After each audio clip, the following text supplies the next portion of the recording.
We are recording. So you caregivers, what are some of the things that you see that they struggle with? Yeah, there's so many, but it tends to be, and a lot of my clients, I forgot to say, they're Christian Yes. women, and Mm-hmm. and so there are certain nuances but generally, what I see is, yeah, a lack of um, boundaries is the primary thing. Hence, that can lead to burnout. I see, Mm-hmm. well, in the before I see that initially, when you do consultancy and coaching, Aldreama, so when Mm-hmm. someone comes to you with the problem is not often what the problem is. It's a symptom of a deeper thing. So Mm-hmm. usually you spend the first few sessions and they're going round. I'm like, no, really, what is it? So Mm-hmm. the root that I can see, especially for us women of faith, Mm-hmm. women of minority backgrounds, is this avoidance and Mm-hmm. denial sometimes. Ooh. So yeah, it's prevalent, and I'm like, what? Why do we do this? Why do we punish ourselves? It's like a form of self-flagellation. It's like it's almost as if we think we have to suffer because that is the path. So we are self-sacrificing naturally as Yes. women. So of course, whether you're a mother or not, we put people before us. Whether we have people round to our homes, we're cooking, we're running around, and that has its place. But often what happens with the women I see, it comes at the expense of their own. And I say mental health primarily, physical health as well, and financial, that can affect it. But it starts in the mind, and yeah, it's not a good thing to see. So in Yeah. terms of our mental health, just to clarify the context, Mm-hmm. I'm not talking about mental illness. So when I say that, people say, well, I'm not mentally ill. No, what I'm saying is that we all have mental health, just like you have physical health. Sometimes Mm-hmm. you might have flu, Aldreama. Mm-hmm. It doesn't mean you're defective just because you're having an off day or whatever. You Right. need time to restore your health. So similarly with our minds, which is the Mm-hmm. one we neglect, especially as Christian women, by the way. Yeah. Christian women are notorious for this, in terms of denying, because we spiritualize everything. We say, we just pray it away. I just pray. I was like, that's good. But if you had a broken leg, or you have diabetes, are you just going to pray and not take your medication? You're not going to go and see the doctor? So we Mm-hmm. need to learn to take appropriate action, just like we do with our cars. You don't let the car run out of gas or oil or whatever. So yeah. Hmm. Yeah, I mean, you described so many things that I've seen, and even as I said, I had been a caregiver. I was a caregiver at a very early age. My parents, who raised me, like about in junior high, I began being a caregiver, and so I didn't really know how to work boundaries, work that out. I didn't know what were safe boundaries. I didn't even understand any of that. In fact, I'm just learning, maybe in the past 5 or 6 years, how to have healthy boundaries. And but you're so right about sacrificing so much of your life, and a lot of times being made to feel guilty if you don't. Yes. I mean, and it's like, and I don't know, and here recently, like my niece is she just recently, well, she's not a caregiver anymore because my sister passed away, which is her mother, back about 3 months ago. And but she had been a caregiver since she was like 19, and she was a caregiver for her mother, her grandmother, her great grandmother.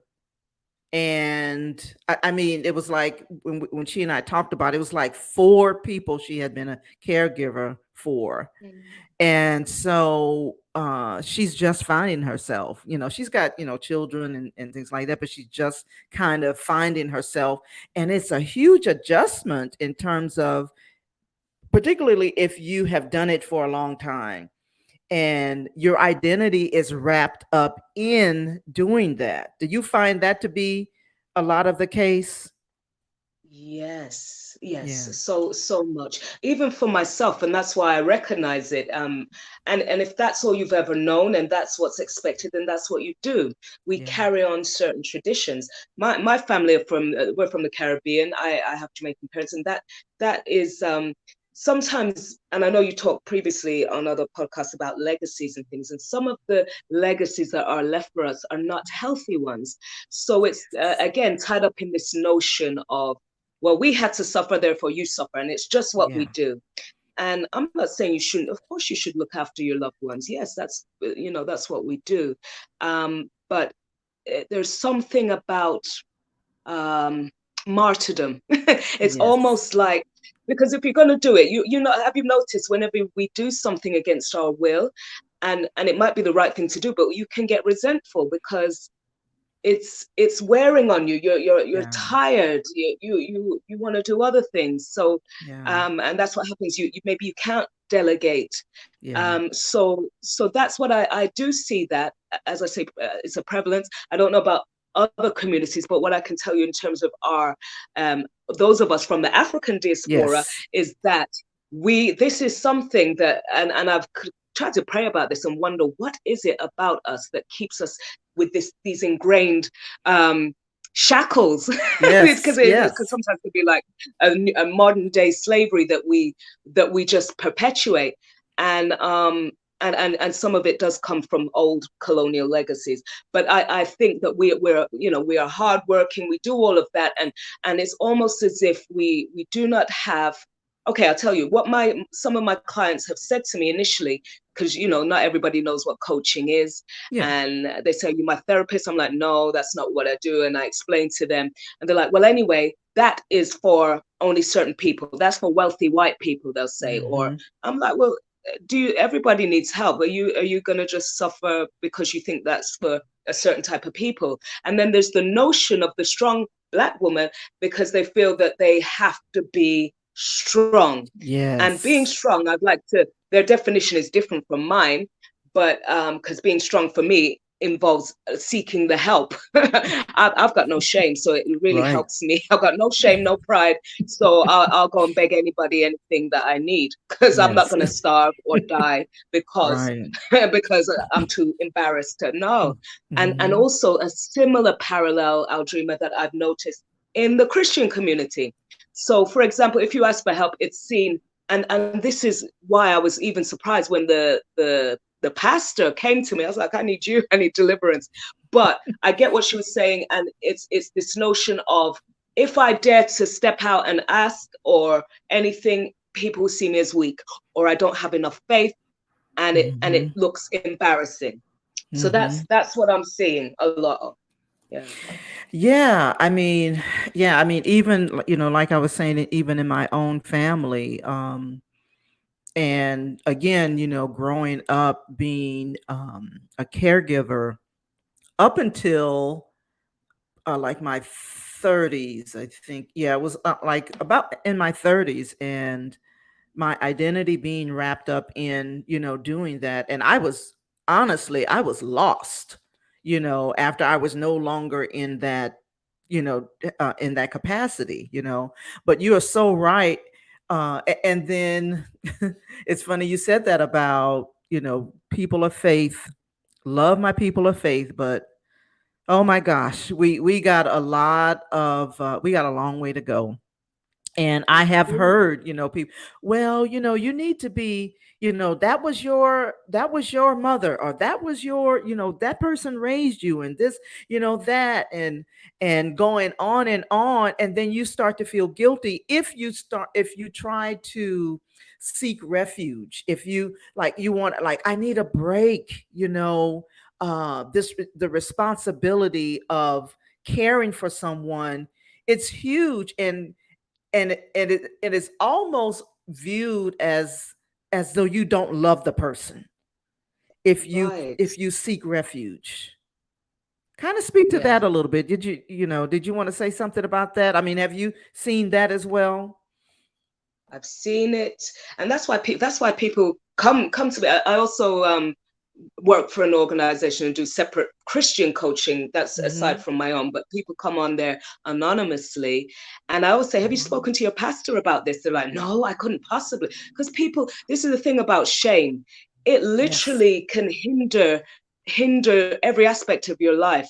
And if we are creating, and that's part of the reason I come to your group, we need those safe, supportive Yeah. environments, because we're doing, especially doing this business journey, where Mm-hmm. you know, we can feel alone, we can feel isolated. There are certain expectation and standards that we are expected to fulfill. But in Mm-hmm. terms of the, and it's even worse in the church, in or Mm-hmm. for other people of faith, especially because there's these unwritten rules, these implicit kind of suggestions that you need to, they're giving you advice that actually they wouldn't follow, by the way, and it's not biblical, secondly. And it kills people. It can literally kill people, Aldreama, and it's not Mm-hmm. an exaggeration to say that. So I'm talking about people, you know, who have been, you know, that's your husband, but husband's beating up on you. He almost killed you the Mm-hmm. other time. Why are you telling Mm-hmm. people to stay with what?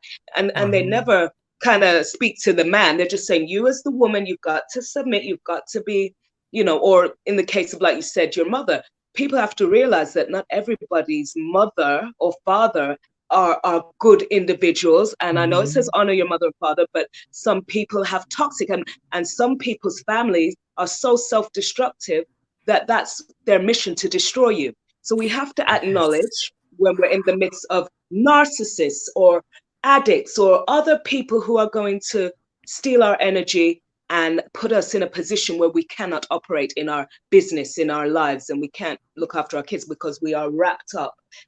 So it's dangerous. It's not just a nice thing to do. And I had to learn this because I guess what that's probably why I'm the black sheep of the family. But I had to learn to be uncomfortable with their, you know, kind of whispers and, oh gosh, she's doing this, and all the accusations that come with it. Because Mm-hmm. my whole business is founded upon the scripture, and Mm-hmm. it's about where is it, in John 3, the 3 John 1 2, Mm-hmm. about pray when he's praying that that we should have health, that we may Mm-hmm. prosper and enjoy good health as your Yeah. soul prospers. Yes. That Yes. that's the plan. Yeah. Because if we Yes. don't, we know that our health is our wealth, and if we don't have it, we are effectively, we shouldn't ask people to be martyrs in that sense. Right. We shouldn't, because it's not productive. It's not Right. Yeah. helpful. Yeah. So let's not be martyrs, please. Yeah. Let's not be martyrs. Yes, exactly. I mean, oh my gosh, you have hit on so many things. And as I think about, people that I know, that, that's gone through that, and that, maybe going through it currently, if they're listening to this podcast, I pray that they really, heed to what you're saying, because it's so, like you said, it's so ingrained in us, as women, as Black women, as faith, women of faith. So many things are ingrained in us, and when we try to, and I heard what you just said, kind of overlook the whispers, and even sometimes it's not even the people that's whispering, it's the whispers that you hear, that you think that Right. they're saying. Yeah, yeah. you True. That's know true. and so, because you already know how they think about that, Yeah. and so it's Yeah. like they're, I know that that's probably what they're saying, because that's, what their attitude is, already, so it's really hard to process all of that. It just really brings on another level of stress if you really think about it. Because I remember, so, when I was just sharing with you, I was a caregiver to my adoptive parents, and then but my biological mother, whom she did not raise me, but she recently passed. I was telling you about my niece that's who my niece was taking care of. So one of the struggles that I was having was that, because I always felt like, people were saying, well, my gosh, why, that's your mother. Why aren't you doing this? Why is it that your niece is doing this? Well, for one, she raised my niece, and my niece had the capacity to do it. Right. And Yeah. so, she comes from a nursing background. She's, there's a lot of giftings in her that over the years, she's developed, and she had the capacity to do it. And then the other thing was that, like you were saying, some of the toxic relationships, Mm. was that, you know in my mother's case, she had experienced a lot of abuse, so Right. she was passing that on, right? And so in our relationship, I didn't know we were going to go here. I guess that's why you're the coach, and the it's like, okay, I feel comfortable talking to you about this. But a lot of that, when those things are passed on, and we had to actually deal with that, which we had not ever dealt with it before. My mother and I's relationship, we hadn't dealt with that before. So during the time as her health began to decline, and she needed, more care and things like that. And so, we had a conversation. I was like, I love you, but I'm not going to let you talk to me that way. This is, this is not how I want us to engage. Right. We can do better than this. And so from that point on, it got better. Now she still talked to my other siblings the way, but that was because they didn't address it, but I did, because my adoptive parents who raised me, I wasn't used to that. They didn't talk that way, to me. It was a very loving and caring. And it's not that my mother didn't care, but she there was a lot of things that she did not know. And I think it's the responsibility of the person who's the receiver of those toxic kind of habits to say, okay, I get that, this is how you handled, whatever it is, you've talked to whoever it is, you've this is how you've been doing life, right?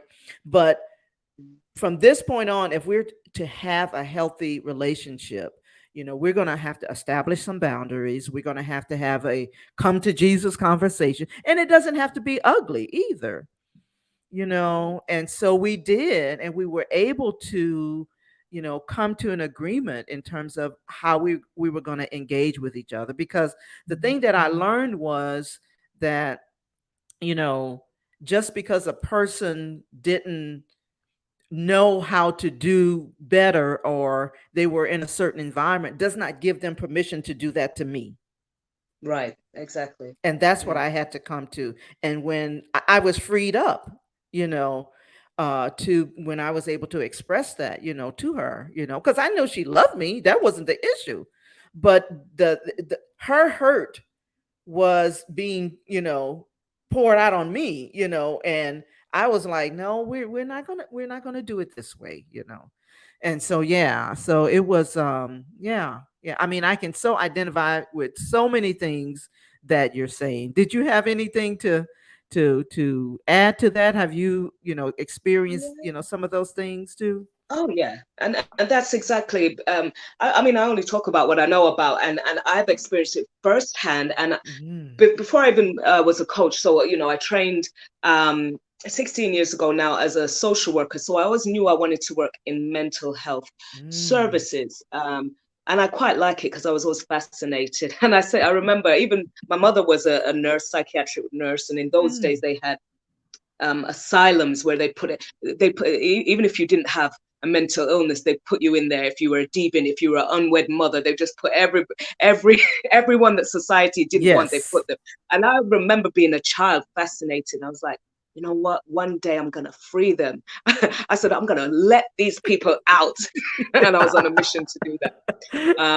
But yeah, but the point that you raised was so poignant, because and even with your business, Aldreama, this is what you're trend setting. You are breaking generational, whatever you want to call them, curses, patterns, what have Yes. you. And that's exactly what I'm trying to do. And whenever you try and step out from those kind of traditions, there's always a lot of resistance and what have you.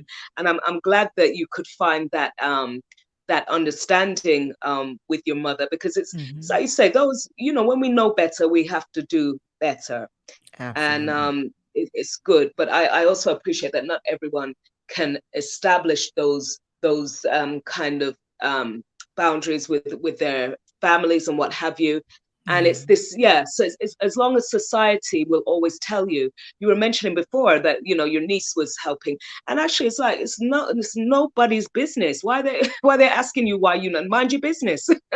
Because you know what's best, and Yeah. there's a reason for everything. Yeah. I never. I mean, even if you didn't have that good relationship, if you came to me or anyone said, well, I don't see my mom, or I don't have contact with my father, or you know, whatever, there's a reason, there's something, whether your Absolutely. perception is wrong or not. If I Yeah. tell you, oh, Aldreama, if I shame you into it, it's not going to be a healthy outcome for anyone. You're just going to hide your behavior. You're going to be sneaking around. So I So don't true. believe in that. But we have to stop. Yeah, because even in the church, like I said, the scriptures that are used to get honor your mother and father. But what does that look like? Does that mean I'm going to continue to be abused? To submit to your Right. husband, okay, so he can push me down the stairs? You Right. know, what does it actually mean when we say these things? And let's not misinterpret the Yeah. meaning, because we are not. Um, and there's abuse that goes on in the church as well. Spiritual. I'm Yes. not talking about general church hurt, Right. Right. Right. where, you know, like Sister Beverly took your pot and she didn't give Right. it back. I'm talking Right. about Yeah. proper abuse, where the Yeah. pastor be using scriptures to try and sleep with you, or Yes. he's trying to get you all your money. You know those Yeah. ones. And this is more prevalent. And because, as the scripture says, you know, my people perish for lack of knowledge. So Yeah. we do need to be educated. And I'm surprised, even when I go into churches and various places talking about this, especially this general issue about our well-being, people are still like, oh, what? And I'm like, isn't this common knowledge? You didn't know that? You didn't know that this is wrong and this Yeah. is, you know? Yeah. But that they obviously don't. So that is why people continue to act. And just a final thing that I'd say about that, for those of us in business. So when we think about our mental health and well-being and our spiritual well-being, it's the very traits we have, Aldreama. So some of us, not me, I'm not perfectionist. Well, I'm of like, oh, course. that will do. Yeah. But some of us have traits like we are creatives. We Yeah. might be really passionate about stuff. We have great leadership skills. We're high Yeah. achievers. And it's those very skills that make us susceptible to poor mental health and well-being. Yeah. Because, you know, when in the beginning stage, you're just starting the business, and we're living in a society anyway that promotes that hustle culture. So we feel the need, we push ourselves, and I'm not saying that's wrong. There's a place for that, but not when you're compromising your own health. When you are verging on burnout, you know, as you know, you cannot pour from an empty vessel. So Yes. we have to be careful. And that's why I keep saying everything starts in the mind. We Yeah. have to be aware of our, like you said, it's a mindset thing. Your body actually will even tell you, give you signal when you're pushing yourself too hard, or you know, your body's telling you. It's telling Yes. you. And if you can't function, how are you going to run a business if you laid up in bed because you're severely depressed, or your just body is fatigued? Yeah. And it didn't need to be that way, because if you were more aware, you could have managed that. You could have managed the resources that you had. So Yes. that's all. It's just about awareness, really. Yeah. So you said that, so you speak at different churches and things like that too? Yeah, occasionally, not so Occasionally? they don't invite me back I was after a while. that was my But next question. no, just I mean, not necessarily on a professional, but just like when it's mental health awareness, or if they always get me, if there's someone who they think is bizarre or deviant, it's like, oh, Maz, can you speak to them? I'm like, why me? Why I gotta go and speak to them? But yeah, and it's because people feel uncomfortable. Yeah. They feel it's still taboo, and they're like, oh gosh, she's a bit, so Hmm. yeah, all of that stuff that Yeah. goes on. Have you found that once since COVID that this, mental wellness, mental well-being became a little bit more prevalent? Have you found that to have been the case or not? I'll tell you the truth. It's been happening for for decades and Yeah. decades. We're just taking notice now. It's a trending Yeah. topic. We got people like Prince Harry, and it's almost become a badge of honor with some people. So, some people want to come in. Oh yeah, So you hear people say, "I'm a bit bipolar." I'm like, no, you're not. Stop saying that. Yeah. People just because it's fashionable.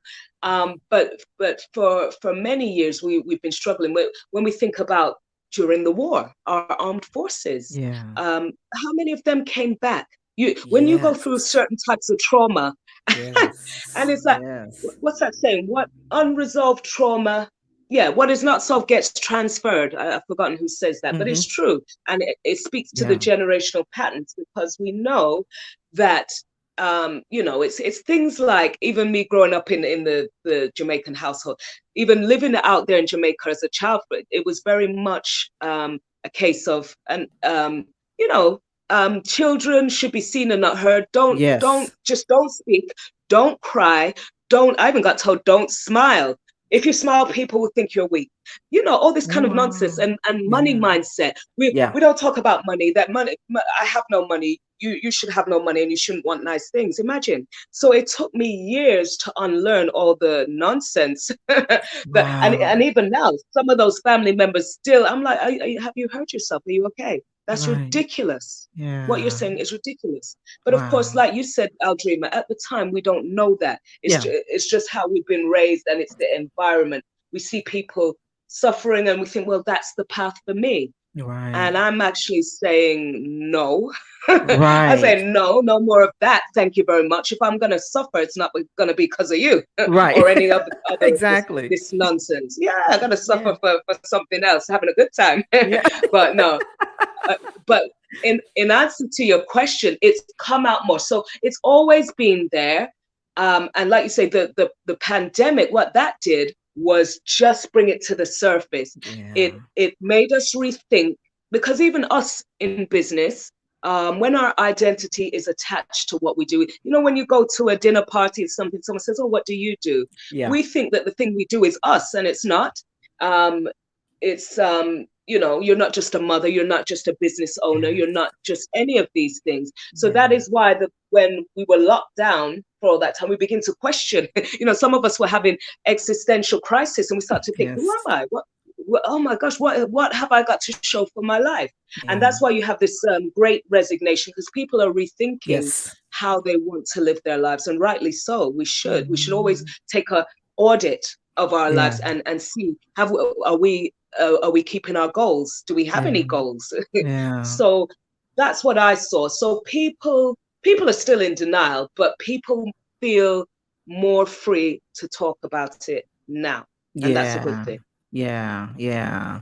So that brings me, that's a good segue into my next question. What are some things that people should do when, because we've talked about the challenges and some of the, things that, the symptoms and, all of that. So what are Mm. maybe like three things that when people find themselves in those type situations, what are some things that they can do, what are some things they can do about it? Even, I know one of the things they should do is come to you, okay? Of course. But what are some Um, things that, what are some tips that you can provide for the listeners? so there are a few. I mean, the first step to any issue that we're going through is acknowledgement, because even before you can accept it, you have to acknowledge, I have a difficulty in this area. You know, it's those things that we don't tell anyone, and we want to, especially as business owners. So, you know, you're an overachiever. You know, there's certain things, and that's great on the surface, but is that coming from a place of trauma? What's that about? Why you keep working till 2 a.m? What are you avoiding something? Just ask, be curious. It might be fine. Maybe it's just what you do, but ask yourself, because you'll know in yourself when something is not right. Yeah. And you'll know it usually before other people do. But so acknowledge it and seek help. And when I say seek help, from not just you have to go to the right places, you know. And I know some people, there's some you have to be careful with online stuff anyway, but whether you can't go to your pastor or you have a trusted family member, talk it through first. You might even just journal. When I didn't have anybody to talk to, that's what I had to do. And it's refreshing to look back over the years. And I was like, gosh, did I say that? Is that how I was really feeling? But it's just useful, because what it does is provide a blueprint for the next time. Because what's that saying? You're either in a crisis or you're getting ready to go in a crisis, or you're going through it. Yes. So it's going to always come around. You're never, you have your times where you're up on the roller coaster, and it's like, yes, but be mindful that there will be some challenges. And like I say, this for those of us on the entrepreneurial journey is and that's what it is. It's no one told me. I didn't know. I thought I'm going crazy. The highs and lows of emotion. Like I say, the isolation, because not everybody understands your vision when you're trying to birth this thing. And then you're all alone with it, and then you start to think, is it worth it? What am I doing here? You want to give up every other day. Sometimes you don't want to get out of bed. But yeah, it's just having, and that leads me on to the second point, having that safe community. You provide some of those spaces, Aldreama, which is excellent. Hence why, how long has it been? Nearly over 3 years anyway. I've been coming, and I never. That's how I know God's working on me, because I never, ever, ever would go to something like that. Be like, oh, there's just a bunch of women. These women just chatting, just talking about business. I ain't got no business. But I've grown, and I've learned so much from all of you. And I tell you the truth, you guys, especially you and Dorothy, have been the most support, more than my own family. When I was announced to even my friends I'm starting a business, they were like, oh, yeah, so dismissive. But I have gained the more support, even more support than some of the people in my own church, and that to me is amazing. So divine connections, a prayer, by the way, certain spiritual practices. So I know not everybody are people of faith. So you might, whatever you do. So I pray. If you can't pray, be mindful, and you just want to quiet yourself. You know, like some people have CEO meetings with God. Yes, I think we should do that more regularly. Sometimes we have to just become, we have to admit I don't have all the answers, and we just have to sit there and be still. It's just like when you're in the shower sometimes, or if you're walking in nature, sometimes those answers will come to you, because you're in a different space, a different headspace, and you can think more clearly. So that's definitely what you should, some of the things you should do. And more importantly, thirdly, I'd say everything comes back to boundaries. Boundaries. You said before, Aldreama, that, obviously when you were in that caregiving role, you didn't know, and I didn't know. None of us know. We weren't taught. Very few of us, I think, were taught about boundaries. We don't even know our boundaries have been violated until somebody crosses us, and then you think, I don't like that, or I don't like how you spoke to me, because maybe, growing up, people, used to talk to you all kinds of ways, or maybe physical violence was acceptable, or whatever it was, so that when you see these things, you normalize them, but it's not right. So we need to know, first of all, we need to know what our values are, because they are the driving forces for what we will and won't do. Those operate on a subconscious level. So know what those are, which will then help you determine what your boundaries are. Who can, even especially for business, can people call you all hours of the night? when do you accept clients? Who can come to your home? Can they come Right. anytime? Can people, just have those. So if you know what those are, you're less likely to be stressed out when people are making all kinds of demands, because guaranteed, as long as you're giving, there'll always Yeah. be someone who's taking. So Yes. yeah, there's Yeah. many more, but those are the main ones. Yeah. Yeah. Yeah. I love that. So asking, being a part of a community, prayer, get somewhere and be quiet. Yeah. you Shut know up. yeah, yeah, and learn how to establish good boundaries. And even if you don't, there's resources out there. Um and you and I both love the book, Boundaries. I can't Yes. remember the author right Henry now, but Cloud. yes, Henry Cloud. Yes. I mean, great book. I mean, it set me free, because I really had very poor boundaries. I thought that I had to be accessible to people, and that that's how I viewed myself as being value, as value to other people, being accessible, texting me, anytime they felt like it. Mm. But baby, when I became more aware of what that was doing to me, it was like, okay, no, no, no, we're not doing that. So yeah. So you came through, and this is my last few questions, and then we're gonna jump off. I know you got things you want to do, and go to the strip club and all that. No, I'm just Don't tell them. Shh. Can you imagine? Listen, what kind of, I love that, by the way. I always say that in your group, and I know. I know I shouldn't. People probably find it a bit crass, and I'll be joking. I'm like, oh, I'm gonna join OnlyFans, because these Yes. bills. Sometimes I say that in church, and they're like, oh, Jezebel. But I love it. I love that reaction, because that Yeah. lets me know a few things about you. But yeah, it's cool. Absolutely. Absolutely. So I know that you come through. I can't remember which decluttering challenge you joined. I know it was one of them.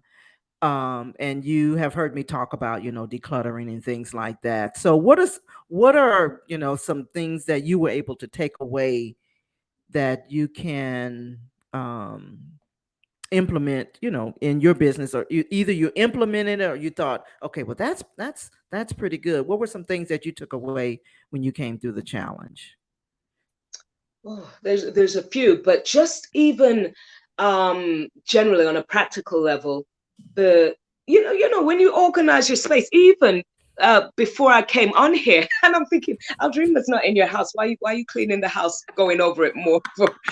But we know that the environment, when we have a clear environment, and what have you, it helps my mind. It Yeah. helps me sleep better when there isn't clutter. And it's the same thing, yeah, mentally, because our environment impacts upon that.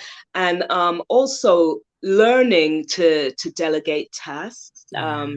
is something I'm getting better at, that because as women, sometimes we think, oh, if you want a job doing, get it done yourself. But actually, we don't need to micromanage people. We don't need to let people, give them some responsibility as well, whether that's Mhm. your kids in your home or your staff, um, and what have you. um, and then the other thing, in terms of, like, yeah, just I make a lot of, like, to-do lists and what have you. I like them, and I'm a pen and paper. I don't like all this tech, and I know Digital I need to stuff. be Yeah. better with that. Yeah, I can see it there, and I can feel it. I like tangible things. So Hmm. that's helped me in terms of organizing my physical space. But like I said, Aldreama, it has an impact on mental clarity. Yeah. That it declutters my mind, and Yeah. therefore my overall well-being is better. So those were Yeah. the main things that I kind of took away. Awesome. Yeah. Awesome. Yeah. So I know you have a podcast. Tell us about your podcast. Okay, well, it's of course not as good as yours, but Oh. uh, stop it. But yeah, essentially, it's how long have I been running it? The last year. It's called Kintsugi Queen, so it's primarily for women, and it's just really about self-development and what have you. We discuss topics like self-acceptance. There's bits on business. Um, just my own reflections, well-being, all of those kind of things, aspects of faith. I mean, feel free to have a listen. But the concept of kintsugi, just for those who is thinking, why? Yeah, it's a Japanese term, and it's just basically about, in the pottery, if you have an object and it's broken, they put it back together with a golden kind of substance, so the item becomes new, it's repaired, and its value is more than it originally was. And that's just like us. So for those of us women who feel like, oh, I've had a hard life and I've been broken and I've been down and out, no, you can start a new chapter. You can rewrite your story because you are still worthy and you're still valuable. So that's why it's Mm. called Kintsugi Queens. Yeah. I love that. I love that. And we're definitely going to put all of that, in the show notes. What's the best way to reach you? Is it on the podcast or is your site? What is it? I would say the podcast, because my website is under construction. But Okay. for those, feel free to come on the podcast, or I'm on LinkedIn, Maz Alexander. I don't so much use Facebook or Instagram, but if it's Maz Transformational Coaching, if you did want to find me there. So Yeah, thank you. yeah. We'll definitely put the links to that in the show notes. Well, Maz, I know I've been calling you Maz. I know it's Maz, but Maz sounds really Yeah, cool. So, it's and you've been okay with letting us call you Maz. call me what you want. That's fine. Yeah, And it's so, it's the ones in the South. They say it differently, and I know like some of the like others, like some New Yorkers, they'll say it different. But I respond to most things. That's fine. yeah, yeah. So thank you so much for coming on. I so appreciate this has been really, really a good show, and I can't wait to for the listeners, to listen to some of the things that you shared, and it was really, really good. I really enjoyed, and I just think that the topic, well-being of well-being and mental health and all that, the topic itself cannot be covered in one podcast. So Mm. but so I may have to have you back on for part two. Yeah, if you behave yourself, of course. Okay, Yes. I'll see, I'll try. Yes. Oh, well, again, thank you so much for being on the show. I totally, totally enjoyed it. So, those of you who are listening to this podcast, make sure that you connect with her. All of the information will be in the show notes. Um, Check out her Maz's podcast. Connect with her on LinkedIn, and she's gonna bless you for sure. So, with that said, we're going to say goodbye. Any last thoughts that you wanted to share, Maz, or what? I just want to encourage everyone, please do not suffer in silence. Mm. Please do not, talk to somebody. You're not alone. That's it. Yeah. Love it, love it, love it. Thank you so much for that. Yeah. So, with that, this has been Aldreama with the Organizedpreneur podcast. I hope to see you next time. We'll be having some juicy, juicy topics. Thank you for coming by. All right. Have a great day, everybody.